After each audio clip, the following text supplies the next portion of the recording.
12. 짐은 다 동여졌다. 이완은 수레에서 냉큼 뛰어내려 온순한 살찐 말에 고삐를 쥐었다. 그의 아내는 갈퀴를 짐수레에 올려던지고는 씩씩한 걸음걸이로 활개를 치며 아낙네들이 모여선 곳으로 갔다. 이완은 행길에 나서서 다른 짐수레들의 행렬에 끼어들었다. 아낙네들은 울긋불긋 화려한 차림으로 저마다 갈퀴를 둘러매고 쟁쟁한 목소리로 왁자지껄 흥겨이 떠들어대며 짐수레 뒤를 따라갔다.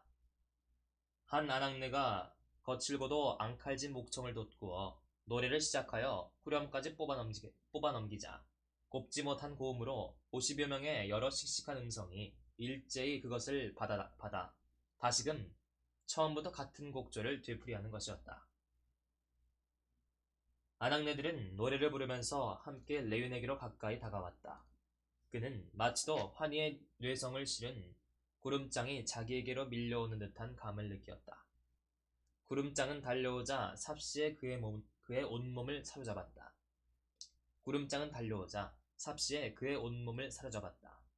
그리하여 그가 엎드려 있는 목초 더미도 다른 더미도 그리고 짐수레와 아련히 바라다 보이는 넓은 목초장도 모든 것이 이 흥겨운 노랫소리에 잠기어 간간히 외침소리와 휘파람소리, 장단이 뒤섞이는 이 거칠면서도 그지없이 흥겨운 노랫소리에 뒤흔들린 것이었다. 레위는 씩씩한 유흥에 부러운 생각이 들어 자기도 생의 즐거움을 노래하는 그들 속에 한몫 끼어들고만 싶었다. 그러나 막상 그럴 수도 없는 노릇이어서 그저 제자리에 엎딘 채 하염없이 그들을 바라보고 노랫소리에 귀를 기울일 뿐이었다. 이윽고 아낙네들의 모습이 눈앞에서 사라지고 노랫소리가 잦아들자 자기의 고독한 처지와 육신상의 무위, 이 세계에 대한 자기의 적대적 태도에서 오는 쓰라린 비애가 레윈의 마음을 사로잡는 것이었다. 건처 문제로 하여 누구보다도 핏대를 돋구어 가지고 레윈과 언쟁을 한 바로 그 몇몇 농군들, 즉 그에게 단단히 욕을 보았거나 혹은 그를 속여넘기려던 자들, 바로 그 농군들이 잠옷 유쾌한 낯으로 그에게 인사들을 하였다.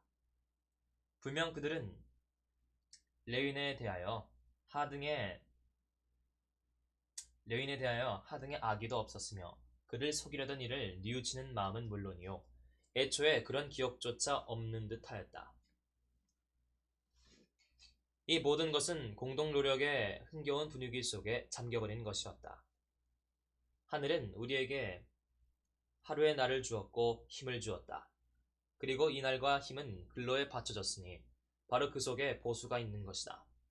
한편 누구를 위한 노력이냐? 노력의 열매는 어떤 것이냐? 이런 생각은 부차적이며 하찮은 것이다. 레위는 여태까지도 가끔 이런 생활에 매혹되어 이 생활을 영위하고 있는 사람들에 대하여 선망을 느껴왔었다. 그렇지만 오늘 처음으로 특히 젊은 아내에 대한 이완 파르메노브의 태도에서 그가 받은 감명으로 하여 생전 처음으로 레윈에게는 자기가 이날까지 보내온 그처럼 괴롭고도 아니라며 인공적인 개인적 생활을 이 정결하고도 근로하고 아름다운 공동생활로 바꾸는 것은 오직 자기 의사에 달린 일이라는 생각이 새삼스레 똑똑히 머리에 떠올랐다. 그와 나란히 앉았던 노인은 이미 집으로 돌아간 지 오래고 일꾼들도 모두 뿔뿔이 흩어져 버렸다. 이 야근에 사는 사람들은 집으로 돌아가들 가고 먼 데서 온 축들은 저녁을 먹고 한밤을 지낼 셈으로 목초장에 모여 앉았다. 레위는 사람들의 눈에 띄우지 않은 채 그냥 목초 더미 위에 들어엎드려 계속 주위를 살피며 귀를 기울이고 사색에 잠기었다. 목초장에 남은 사람들은 짤막한 여름밤을 거의 한잠도 자지 않고 지새웠다. 처음에는 저녁 식사를 펼쳐놓고 떠들썩 고아내는 여러 사람들의 즐거운 말소리와 웃음소리가 들리더니 뒤이어 다시금 노래와 호탕한 웃음이 터져나오는 것이었다. 기나긴 하루의 고된 노동도 그들에게는 유쾌한 기분 이외에 아무런 흔적도 남기지 못한 듯 싶었다. 새벽녘이 가까워오자 사위는 고요하여졌다. 귀에 들리는 것은 다만 진펄에서 짓궂게 우러대는 개구리 소리와 목초장의 소리는 새벽 안개 속에서 말들이 코트레질을 하는 푸르릉 소리뿐이었다. 문득 정신을 차린 레위는 부시시 목초 더미에서 일어나 하늘의 별을 우러러보고 밤이 다 새었음을 깨달았다. 그런데 난 어떻게 한다? 그걸 어떻게 했으면 좋을까?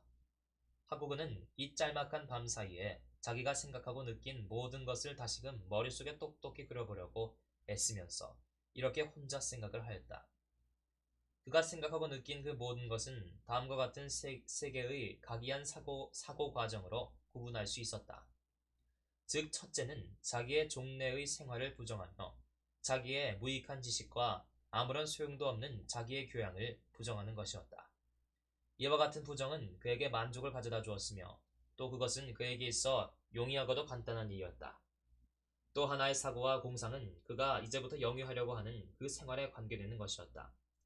이 생활의 소박성과 정결성, 정당성을 그는 명백히 감촉하고 있었으며 바로 이 생활 속에서 자기가 그처럼 뼈아프게 부족을 느끼고 있는 만족과 평안과 긍지를 찾아낼 수 있을 것이라 확신하는 것이었다.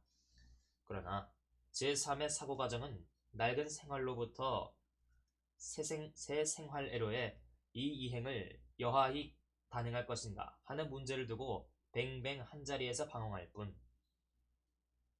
좀처럼 명확한 생각이 머리에 떠오르지를 않았다. 아내를 가진다. 그리고 노동을 한다. 노동의 필요성을 가진다. 부끄럽스코야의 마을을 버릴까? 땅을 사는 게 어떨까? 그래서 농민들과 한 식구처럼 되고 농민의 딸에게 장가를 들고 그래, 어떻게 하면 좋단 말인가? 하고 그는 다시금 자신에게 물어보았으나 아무런 대답도 얻지 못하였다. 하긴 밤새 한잠도 못 잤으니 명확한 대답이 나올 리 없지. 이렇게 그는 혼자 속으로 중얼거렸다. 두었다가 나중에 잘 생각해보지. 다만 한 가지 확실한 건 이 하룻밤이 내 운명을 결정해버렸다는 그 사실이다. 여지껏 내가 그려온 가정생활의 꿈은 허망한 것이었어. 어리석은 꿈이었지. 하고 그는 생각하였다. 이 모든 건 훨씬 단순하고도 훌륭한 게거든. 얼마나 아름다우냐. 하고 그는 바로 자기의 꼭대기 우중천에 두둥실 떠있는 햇솜같이 하얀 조각구름으로 이루어진 신기한 진주족의 모양의 구름장을 우러러보며 생각하였다. 이 아름다운 밤에는 모든 것이 그저 아름답기만 하다. 근데 참, 저 진주족에는 어느 틈에 생겼을까? 조금 전에도 난 하늘을 쳐다보았지만 그때엔 하얀 띠 같은 게 두 가닥 비꼈을 뿐 아무것도 없었는데. 그래, 바로 그처럼 나의 인생관도 부지불식간에 어느덧 변해버린 거구나. 그는 목초장을 나서서 신장로를 따라 마을로 향하였다. 가벼운 바람이 일며 하늘은 잿빛으로 흐려졌다. 암흑에 대한 광명의 완전한 승리, 여명을 앞두고 흔히 찾아대는 침침한 어둠의 한때가 닥쳐온 것이다. 추위에 몸을 웅송그린 채 레위는 땅을 굽어보며 걸음을 재촉하였다. 저건 무엇인가? 마차가 오는가 보군. 때마침 들려오는 말방울 소리에 그는 문득 이런 생각을 하며 고개를 쳐들었다. 한 40보가량 되는 저 앞쪽에서 그가 걷고 있는 신장로를 따라 사두형 마차가 한 대 이리로 맞받아 오는 것이었다. 술의 채를 맨 말들은 행길에 난 바퀴 자국을 피하여 자꾸만 한쪽으로 쏠리었지만 마부가 옆으로 비스듬히 마부대에 걸터 앉은 채 익숙한 솜씨로 말을 몰아 바퀴는 반반하게 다져진 자리로 미끄러지듯 달리었다. 레위는 그것을 보았을 뿐 이 꼭두 새벽에 누가 마차를 타고 올까 하는 생각은 하지도 않고 멍청하니 마차 안을 살펴보았다. 마차 안에는 웬 로파가 한 구석에서 졸고 있었다. 그리고 창문 곁에는 금방 잠에서 깨어난 듯 싶은 젊은 처녀가 두 손으로 하얀 실내모에 리봉을 만지작거리며 앉아 있었다. 깊은 생각에 잠긴 듯한 빛나는 얼굴은 레인으로서는 헤아릴 수도 없는 아름답고도 복잡한 내부 생활에 충만되어 있는데 처녀는 그의 머리 위로 새벽 노을에 물젖은 먼 하늘을 하염없이 바라보고 있었다. 이 모습이 눈앞에서 사라지려는 바로 그 순간 진실한 빛을 담은 두 눈이 흘끔 레윈을 쳐다보았다. 처녀는 그를 알아보았다. 그러자 처녀의 얼굴은 깜짝 놀란 듯 반가운 빛을 띠었다. 레윈은 잘못 본 것이 아니었다. 세상에 이런 눈은 오직 하나뿐이었다. 그에게 있어 생활의 모든 광명과 생의 의의를 하나로 집중시킬 수 있는 인간은 단 하나뿐이었다. 이는 그 여자였다. 이는 바로 끼찌였던 것이다. 그는 끼찌가 철도역에서 예르구쇼브 마을로 가는 길임을 짐작하였다. 그러자 뜬 눈으로 세운 지난밤에 레윈의 마음을 차지하였던 모든 생각, 그가 채택한 모든 결심, 이 모든 것이 별안간 온데간데 없이 사라져버렸다. 그는 농민의 딸에게 장가를 들려던 자기 공상을 지금 돌이켜 생각할 때 스스로 징그러움을 금할 수가 없었다. 오직 저기 볼 새 없이 멀어지며 행길 저편으로 사라져가는 저 역마차 안에만 오로지 저기에만 최근 그처럼 그의 마음을 괴롭힌 생활의 수수께끼를 해결할 수 있는 가능성이 있었던 것이다. 처녀는 다시는 돌아다 보지 않았다. 차 바퀴 소리는 이미 사라지고 말방울 소리만이 들릴락 말락하였다. 개들이 짖어대는 소리로 미루어 마차가 마을을 지나갔음을 알 수 있었다. 그러자 뒤에 남은 것은 횡댕그렁 빈 주위의 들판과 저 멀리 바라다 보이는 마을과 호젓한 행길로 터벅터벅 외로이 발길을 옮겨가는 주위의 모든 것과는 하등의 인연도 없는 고독한 그 자신뿐이었다. 그는 방금 자기가 황홀하여 바라본 그 진주족에 그에게 있어 지난밤의 모든 사고 과정과 감상의 상징으로 되는 그 뭉게구름을 찾아내려고 다시금 하늘을 우러러보았다.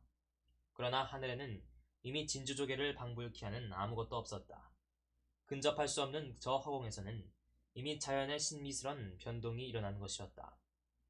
진주조개는 이미 이제 흔적도 없고 다만 넓은 하늘에 반나마 양탄자를 뒤덮은 듯 점점 작아져가는 조각구름이 무수히 흩어져 있을 뿐이었다. 하늘은 맑게 개기 시작하였다. 그리고 예나 다름없이 부드러운 얼굴로 그러면서도 또한 근접할 수 없는 안색으로 레윈의 의아한 눈초리에 대답하였다. 아니야. 하고 그는 혼자 중얼거렸다. 이 소박한 글로 하는 생활이 아무리 좋다고 해도 난 거기로 돌아갈 수는 없어. 난 그 여자를 사랑하고 있는 것이다.